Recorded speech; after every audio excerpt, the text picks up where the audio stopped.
Bienvenidos una vez más a la gloria de Dios. Algo pasó en esta semana y te lo quiero contar.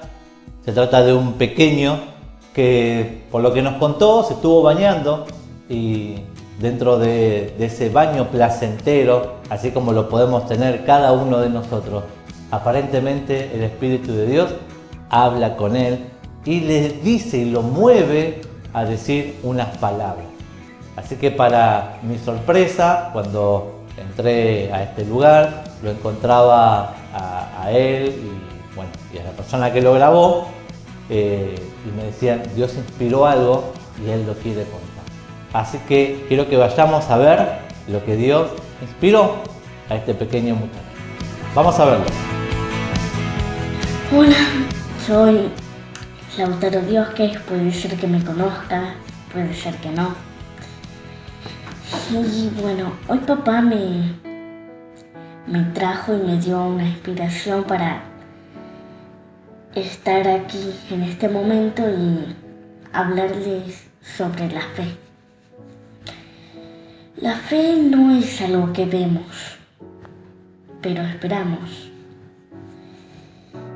No es algo material, porque quizás el que esté viendo esto y no me conozca, piensa que es algo material, como esto, más o menos.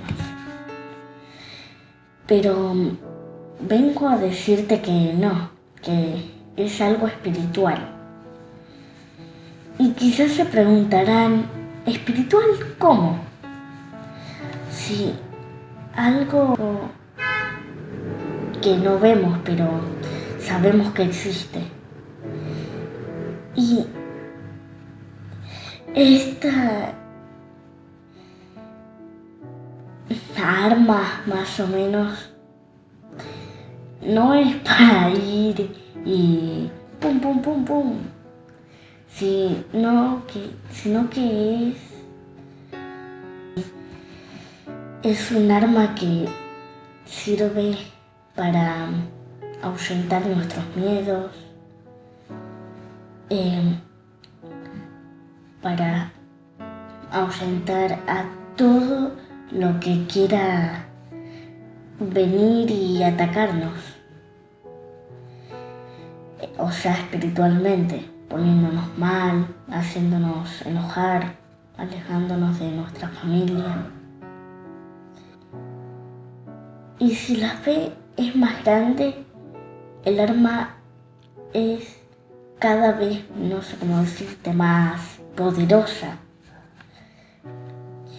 Y si vos tenés muy poquita fe, pero la tenés igual, sirve.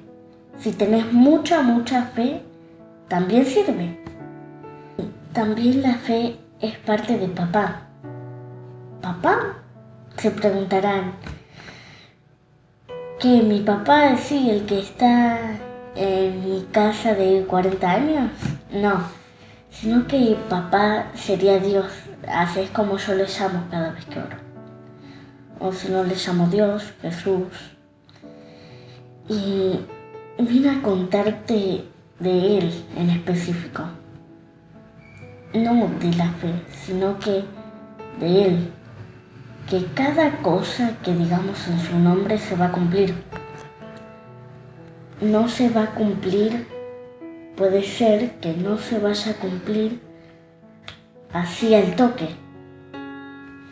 Pero hay que esperar, tener mucha paciencia. Y no por eso nos vamos a alejar de Él. No por eso no vamos a dejar de venir a la iglesia. Y la iglesia a veces, no, sí, es obligatoria, pueden decir algunos pastores, pero la iglesia es solamente para darte un empujón. Después también es para ver a los hermanos, ver cómo están, si tienen algo para orar, porque Dios ya lo tengo en mi corazón. Puedo no ir a la iglesia, pero orar en mi casa. Pero Generalmente venimos a la iglesia, algunos no lo saben y vienen porque sí, pero es para ver a los hermanos, que cómo están, si están bien. Y esto, si se quiere, se puede hacer. Y como te había dicho, la fe es muy grande. Así que, bueno, gracias por tu tiempo. Bienvenidos a la gloria de Dios. Jesús dijo otra vez al pueblo: yo soy la luz del mundo. Si ustedes me siguen, no tendrán que andar en oscuridad, porque tendrán la luz que lleva a la vida. En la oscuridad no tenemos guía, nos tropezamos, nos equivocamos de camino, hay sombras, temor, desánimo, angustia, y las sombras nunca serán original. Las tinieblas traen lo malo, lo incorrecto, nos aleja de la verdad. Andar en luz es sinónimo de claridad. Sabemos dónde caminamos, hacia dónde nos dirigimos, tomamos mejores decisiones. La luz nos da energía, alegría y da vida. Así como un faro en medio de la oscuridad de Jesús. Los barcos a la deriva son guiados por la luz de un faro para llegar a buen puerto. Hoy Jesús está encendido. Él es la luz para tu vida, para que lo veas, te acerques y puedas ser guiado por su luz. Él no te juzga, no le interesa cuánto tiempo estuviste en la oscuridad. Él muestra su luz para que tengas vida, buena vida, y estés con Él eternamente. Jesús está aquí, ahora. Él no se ha olvidado de ti. Él te ama.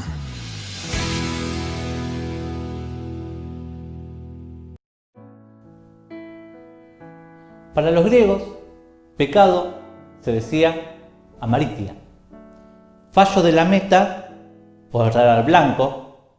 Los escritores griegos solían utilizar esa palabra con respecto al lancero, al que erraba su blanco, el arco y la flecha. En hebreos, la palabra común para pecado es hatá, que también significa errar, en el sentido de no alcanzar una meta, un camino, objetivo o algún blanco exacto. En Jueces 20:16 se utiliza la forma verbal hatá en una frase negativa para referirse a los benjamitas como personas que podían pegarle a un cabello con piedras sin errarle.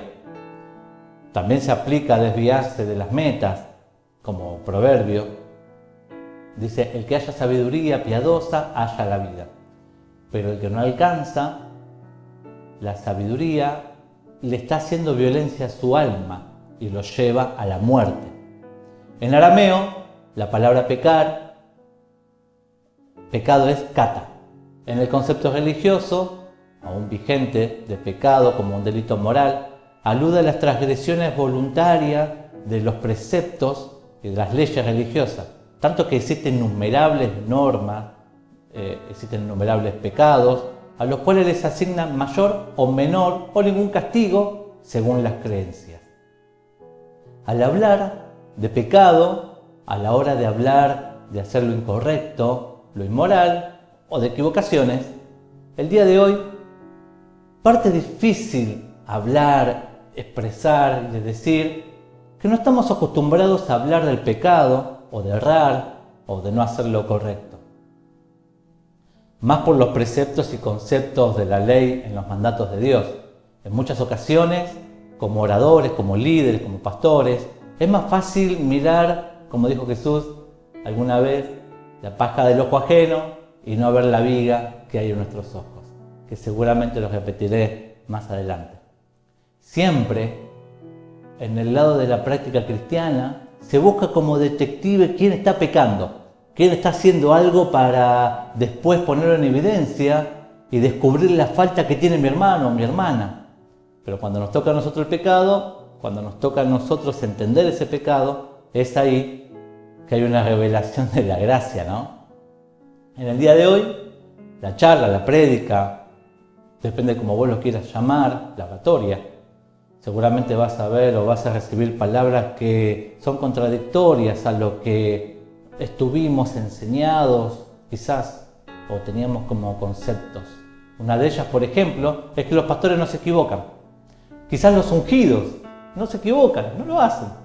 Una de las cosas que te trae o que te traía un concepto dentro del establecimiento cristiano era que allí tenían que estar todos los que no pecaban, porque todos estaban santos. Y así había pecados, personas que estaban en esa condición dentro de ese lugar, y habían castigos severos, castigos humillantes.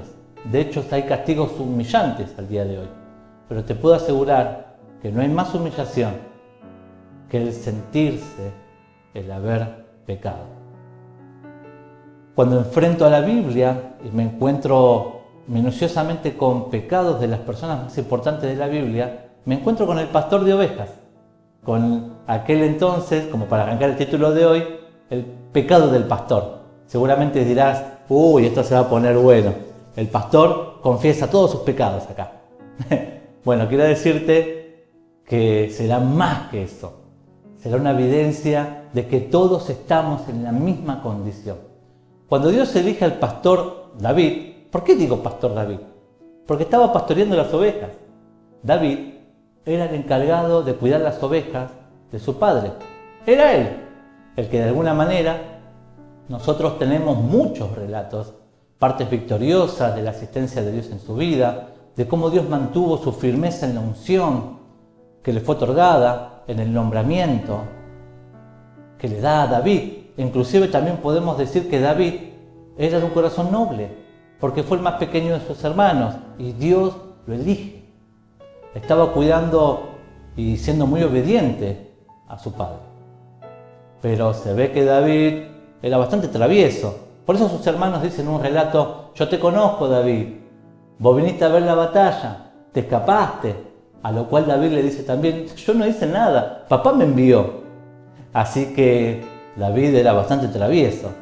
Pero cuando lo enfocamos a David como el ganador, el rey glorioso, como el muchacho que mató al gigante, el rey que al final tuvo toda su gloria, pues no podemos dejar también de decir que el travieso, que David era travieso, sus hermanos lo conocían, sus hermanos lo vieron nacer, conocían su actividad, descubrían las cosas que también él hacía. Y por eso de esa manera podemos decir que David no era del todo buenito.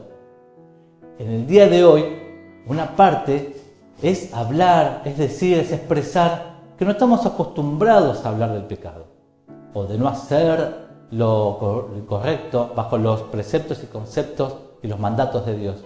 En muchas ocasiones, como oradores, como líderes, como pastores, tenemos una mirada, como dijo Jesús en alguna vez, miramos al otro y no nos damos cuenta de nosotros mismos. Y así parece que los que no conocen a Cristo tienen más y mejor perdón de pecados. Pero ¿qué pasa con aquellos que sí conocen a Dios, pero que sí han pecado? Es ahí a donde quiero en este día o en esta noche, de acuerdo al horario donde nos estés mirando, adentrarnos al pecado que tenemos, que tienen los que realmente han conocido a Dios. Sé que el nivel de tolerancia de los que han conocido a Dios se ha transformado en muy pequeña y que no ha sido la restauración, de que Dios puede sanar pecados, de que ya han conocido a Dios y tolerar la equivocación de los que ya han conocido a Dios. Cuando hablamos de pecado, cuando hablamos del pecado del pastor, seguramente estás esperando a que cuente el pecado de alguno, ¿no? Pero no podría hacerlo porque primero tendría que mirarme a mí, como lo dijo Jesús, mirar las pajas del ojo ajeno, no, mirar la viga que hay en mí. A la luz de la Biblia me encuentro con David, que es nada y nada menos que el ungido de Dios. Y lo encontró pastoreando las ovejas. Y ahí lo llama. Y los hermanos lo conocían y sabían que él era travieso. Y encima, su corazón, lo que tenía en su corazón, la esencia de su corazón, de lo travieso y de lo noble, también lo llevaría en su vida completamente. Cuando descubro el pecado de David, a la hora de ver estas cosas no podemos decir que nadie pecó, porque todos pecamos, que alguna vez no hemos hecho lo correcto. Y David cometió adulterio, asesinato, también censó al pueblo cuando Dios no lo había ordenado. Cuando llego a ciertas cosas me encuentro con el pastor de ovejas que pecó y no hace lo bueno y no hizo lo correcto. Entonces me encuentro con una Biblia que me habla de pecados de los ungidos de Dios y también así me habla de la gracia. Encontramos otros grandes de la Biblia y tenemos pensamientos que nos gustarían ser o tener esa fe, como por ejemplo Pablo levanta la fe de Abraham, que también Abraham fue un mentiroso. Al menos la Biblia nos indica situaciones de mentiras de Abraham, cuando le dijo a su esposa que se haga pasar por su hermana. En Génesis 12, por ejemplo, él que no temió cuando Dios le dijo: vete de tu casa y de tu parentela y te mostraré el lugar en donde te enviaré. Y todos destacamos esa fe y la recalcamos, nos gustaría y predicamos de esa fe, nos motiva a seguir hacia adelante. Pero pocas veces contamos en el relato que puso a su mujer como su hermana, solamente porque tenía miedo de que el faraón lo mate. Y tuvo buenas cosas por su mentira. ¿Qué pasó? Como su esposa era muy linda, muy hermosa, como asegurar la que está al lado tuyo, fueron al faraón, el faraón la quería conquistar, la quería para sí, y es ahí en donde Abraham tiene miedo y se lo ofrece al faraón. Las mujeres eran solamente para complacencia de los hombres. Es ahí en donde Abraham obtiene cierta riqueza. Ahora, cuando nosotros podríamos soportar que los líderes de las iglesias donde estás se enriquezcan con la mentira de esas medidas y ese tipo de beneficios, claro que no lo aceptaríamos. Sería imposible aceptarlo. De hecho, está bien que no lo aceptemos, porque no se hacen negocios de ese tipo en el reino de Dios. Pero quiero que me dejes terminar para poder entender el concepto a donde quiero llevar. Si te vas en este momento, vas a perder hacia dónde vamos y hacia dónde queremos llegar. En Génesis 20, el relato vuelve a decir que Abraham vuelve a mentir, vuelve a ofrecer a Sara a Abimelech. Y una de las cosas que tenemos los seres humanos es que mentimos para salvarnos a nosotros mismos, mentimos para que una cosa sea más favorable, y eso es lo que está dentro de nuestro sistema. No digo que está bien, no está bien, claro. Si mentimos, somos del diablo, dice la Biblia. No estoy hablando de eso. Digo que está en esa situación, está dentro de lo que llevamos nosotros. En cuanto hablo de esto, puedo darme, o quizás el atrevimiento de decir que la mayoría estamos involucrados en este tipo de cosas. Y no quiero decir que estés o que por ahí está bien, no estás en este sistema. Pero también debemos conocer que todos lo tenemos. Algunos en menor, otros en mayor medida. Y también están los que no están en esto. A ver, lo que quiero decir es que por ahí pensamos que no estamos en este tema de la mentira ni nada por el estilo. Pero ¿le dijiste alguna vez a un niño: Papá Noel existe y viene por la chimenea? Cosas como estas, pequeñas, que también nos involucran. Pero cuando encuentro los relatos de la Biblia, me encuentro con personas que inclusive fueron levantadas por Dios. Y pareciera ser que los relatos se nos escapan de nuestra vida cotidiana. Podemos decir que Dios levanta a Pedro y que todos queremos ser como Pedro. Sanamos a los enfermos con la sombra. ¿Querría un predicador?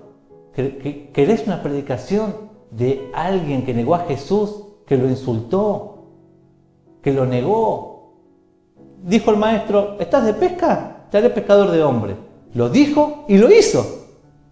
Los líderes religiosos y de las demás personas justamente puestas en eminencia, ¿cuántos dejaríamos y pondríamos a predicar después de un arrepentimiento a aquellas personas que llegaron a odiarnos, a insultarnos?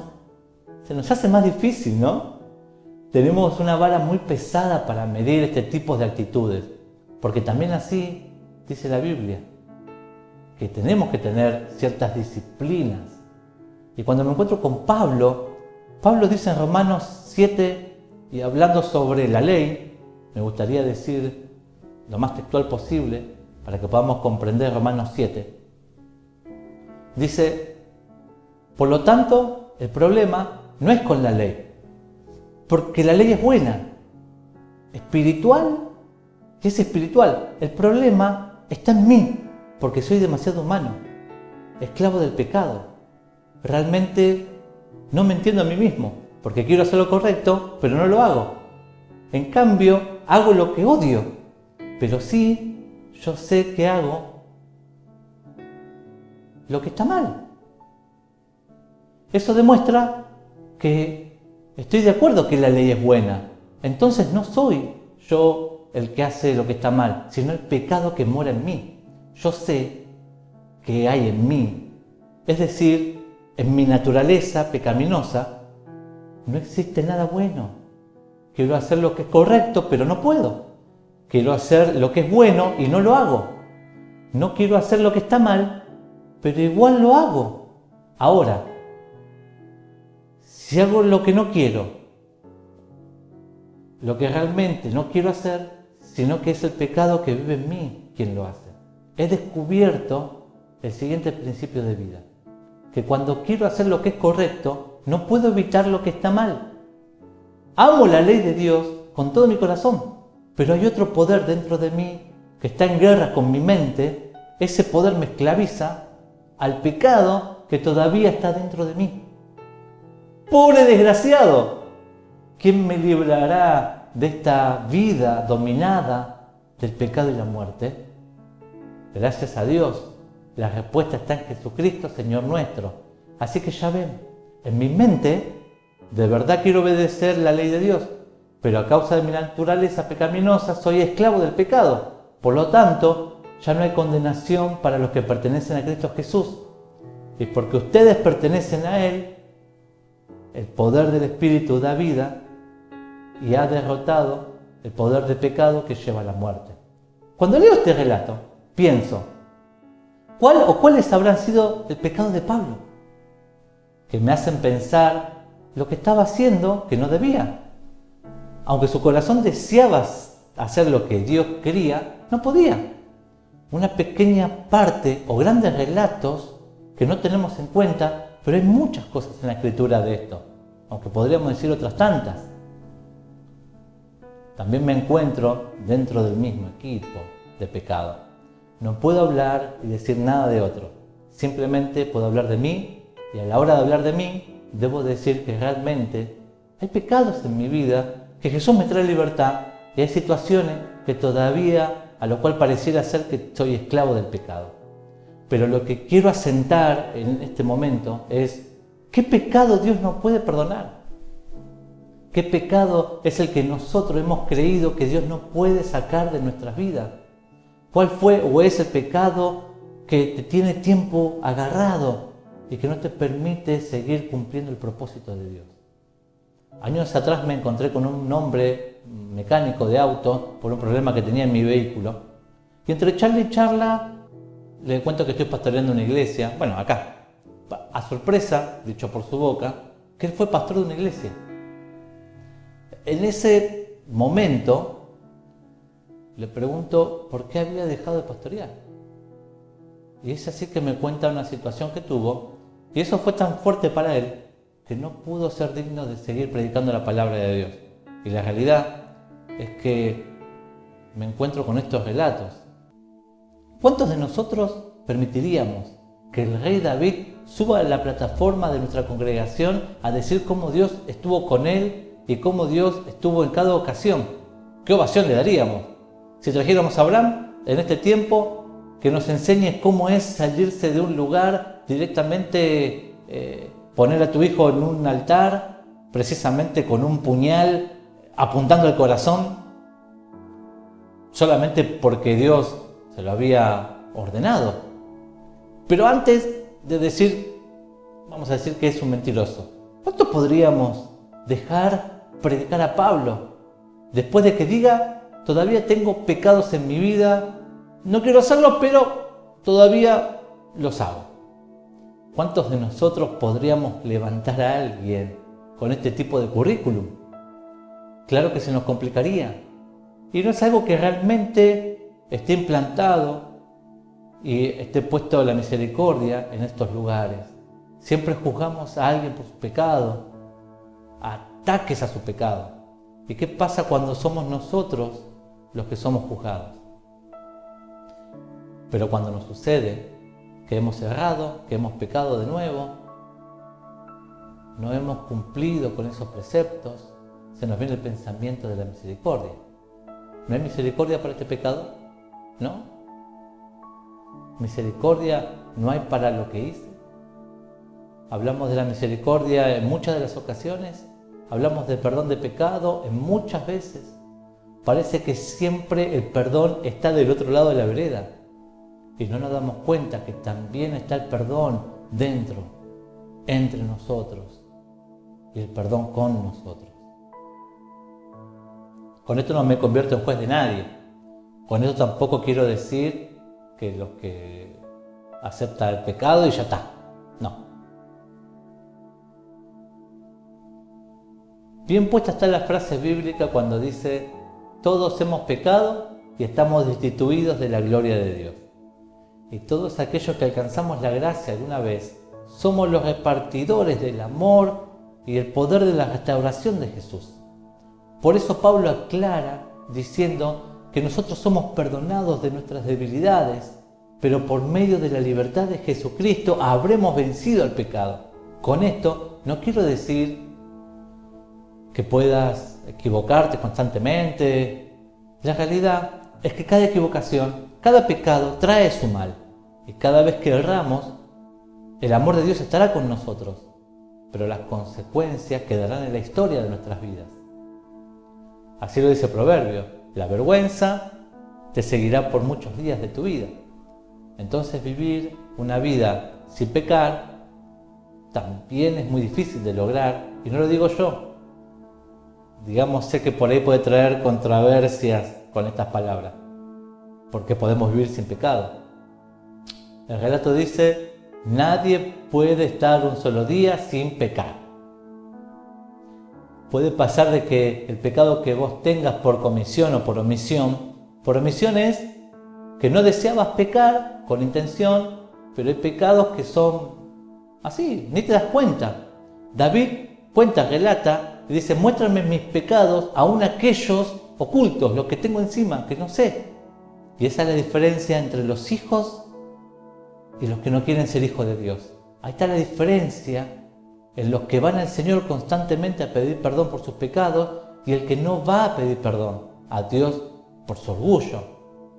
Como el rey Saúl, que tuvo el mismo llamado que David, que fue ungido con la misma persona que David, pero los corazones fueron distintos, totalmente diferentes. El rey Saúl se preocupaba por sus propios conceptos y esas equivocaciones le importaba el favor de la gente nada más. Aun cuando Dios pensaba en perdonarlo, estaba teniendo misericordia de él, Saúl decidió apartarse del corazón de Dios hasta que Dios decidió desecharlo. Pero qué diferente sería la historia si Saúl se hubiese arrepentido, y seguramente hubiésemos tenido relatos de Saúl totalmente distintos de lo que pasó con Jonathan, por ejemplo. Su hijo podría haber seguido a David, pero decidió seguir los pasos del pecado y murió. Así es cuando decidimos seguir y somos hijos del pecado.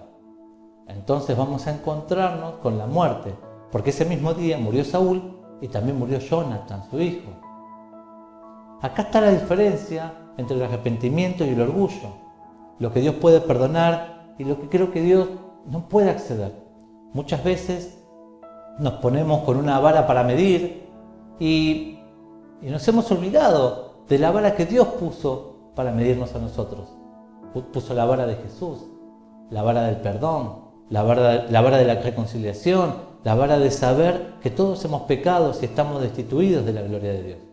En muchas ocasiones hay equivocación que es difícil de procesar del lado religioso. Hay personas que están en eminencia o que están en las congregaciones, las que amamos, las que están en nuestro entorno de reunión, ver a las personas y tenerlas como que, no sé, caminan por las nubes, como que nunca tuvieran tentación, problemas, o los tenemos ahí como super ídolos, o que siempre hacen lo correcto. Pero así se ven. Pero si ponemos una camarita en su día, veremos que no es tan así. No quiero bajar ningún tipo de cargo, ni de nivel, ni de personas que están con alguna situación de eminencia. Solamente quiero hablar de mí, al igual que cualquier parecido con la realidad es pura coincidencia. No es que ando buscando los errores y cosas y usar este video para hacer esto, no, para nada. Simplemente Dios me habló el día lunes y me dijo el pecado del pastor. Entonces es ahí donde puedo decir o decirles que su servidor también ha cometido errores, que se ha equivocado en muchas de las ocasiones. Quisiera ser un anónimo, un invisible a lo que Dios me dio como el llamado. Pero es ahí donde encuentro los relatos donde Dios elige a estas personas. El tema depende de Dios y no de las personas. Y no con esto quiero buscarnos justificación, ni quiero decir que estamos libres todos para hacer cualquier cosa. Simplemente es para decir que no todo lo que pensamos que son grandes en la Biblia fueron los mejores, o simplemente pastores de ovejas. Simplemente se trata de personas que obedecen. Aquel que es importante. Obedecen a aquel que es importante, aquel que sí hace los verdaderos milagros.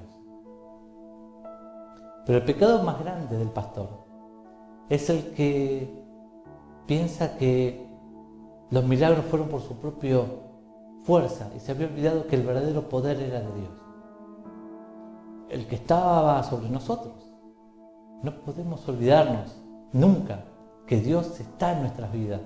Nos levanta, nos atiende, nos consuela. Muchas veces, siguiendo el llamado, hay equivocaciones tan graves, tan grandes, y otras tantas que parecieran imperdonables. Si cuando lo imperdonable, en muchas de las ocasiones, los que no conocen al Señor tienen más sentido del perdón que los mismos creyentes, y que ya no somos los mismos que alguna vez que fuimos perdonados por Dios. Pareciera que Pablo, de tanto investigar, de preguntarle a Dios por qué todavía hacía lo que no debía y por qué todavía no podía deshacerse de lo que él no quería, de lo que no quería hacer, y permanecía igualmente dentro de los planes de Dios. Oradores, pastores, predicadores, líderes, obreros, diáconos, seguidores, evangelistas, músicos, adoradores, intercesores, amigos, parientes, padres, individuos. ¿Quién podrá librarnos de este cuerpo de pecado? Hay alguien. La sangre de Cristo restituyó y genera un amor tan grande, inagotable, incomprensible, que solamente los que pudieron experimentar el amor de Cristo podrán transmitir a los demás, y solamente aquellos que no se olvidan que alguna vez el Señor los rescató y perdonó sus pecados, puedan perdonar pecados. Experimentar esta situación, en muchos de los casos pienso que nosotros condenamos a los que están en eminencia, a pastores, odian a las congregaciones, quizás muchas veces no tenemos la tolerancia, que sean personas que hayan pecado, que hayan cometido errores. Entonces cuando nosotros nos equivocamos, también nos mide con la misma vara, de la cual les hemos enseñado. Quiero volver a decir, para que no quede una forma fuera de contexto, que para mí es muy difícil poder hacer este mensaje y transmitirlo en este momento. Debo decir y confesar que no es algo que me agrade, o no es algo que me gustaría predicar, o usar el tiempo para hacer esto. Pero Dios habló en mi mente, habló en mi corazón, hablando en mi espíritu, que me ha dicho, diles que hay perdón de pecados. No sé si eres un líder, un pastor, un evangelista, un músico, un orador, un intercesor, pero el arrepentimiento será la clave para acercarte a Dios. Pero Dios quiere, tuvo y sigue sosteniendo el propósito en ti, en la cual no debes abandonar, no importa cuál ha sido el pecado. Tienes una misión y la quiere completar contigo. El volver de esta manera es poder seguir con la visión del Señor. Primero es arrepentirse. Habrá consecuencias del pecado, seguro que sí, pero arrepentirte va a hacer que vuelvas. Si no lo haces, va a ser entonces que lo puedas hacer. Así como lo hizo el rey David, que se arrepintió y volvió. Saúl no lo hizo así. Entonces murió y fue destituido del corazón de Dios.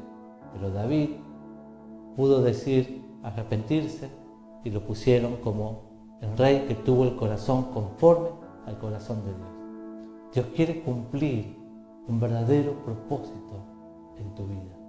No importa la distancia en la cual estás, no importa qué tan lejos te haya llevado ese pecado. Los que hemos entendido del perdón y del amor de Dios, sabemos y tenemos claro que cuando hay un arrepentimiento, hay perdón de Dios.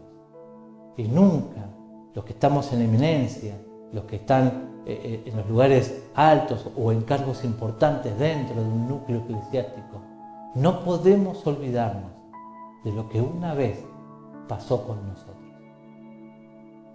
Quiero contarte muy brevemente. Había un hombre que estaba en la calle, sus ropas todas sucias, sus vestiduras todas rotas, y este rey tiene misericordia de él.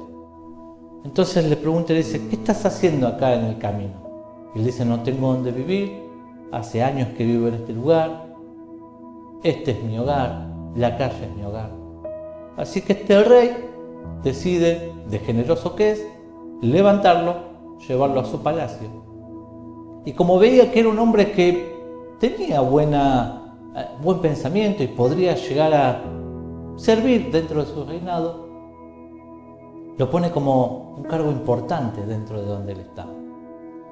Así que fue adquiriendo cada vez más poder por lo que él estaba realizando en las tareas, y su rey estaba muy conforme con eso.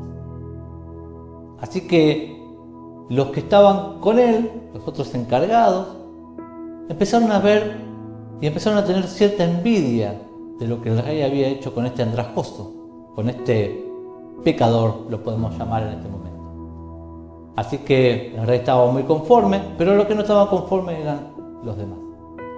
Este hombre siempre, una vez por semana, salía del palacio e iba caminando junto al camino, cerca de donde lo había levantado el rey. Y allí había una pequeña cabaña, muy precaria. Más que cabaña, era parecía como de esos baños, viste, que están en algún lugar, 4 paredes, una puertita. Y estos hombres veían que él iba una vez por semana a ese lugar. Así que dijeron: este hombre está conspirando contra el rey.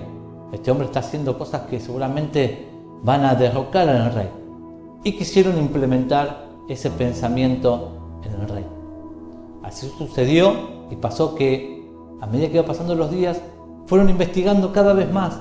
Y este hombre, una vez por semana, se acercaba hasta donde estaba esa pequeña cabaña, esa pequeña choza. Y termina contando la historia de que un día estos hombres hablaron con el rey y le hicieron tanto la cabeza de que este hombre que había levantado estaba en contra de él e iba a hacer una operación para derrocarlo, que el rey se enfurece y se va junto con su ejército el día en que este hombre se acerca hasta esa choza.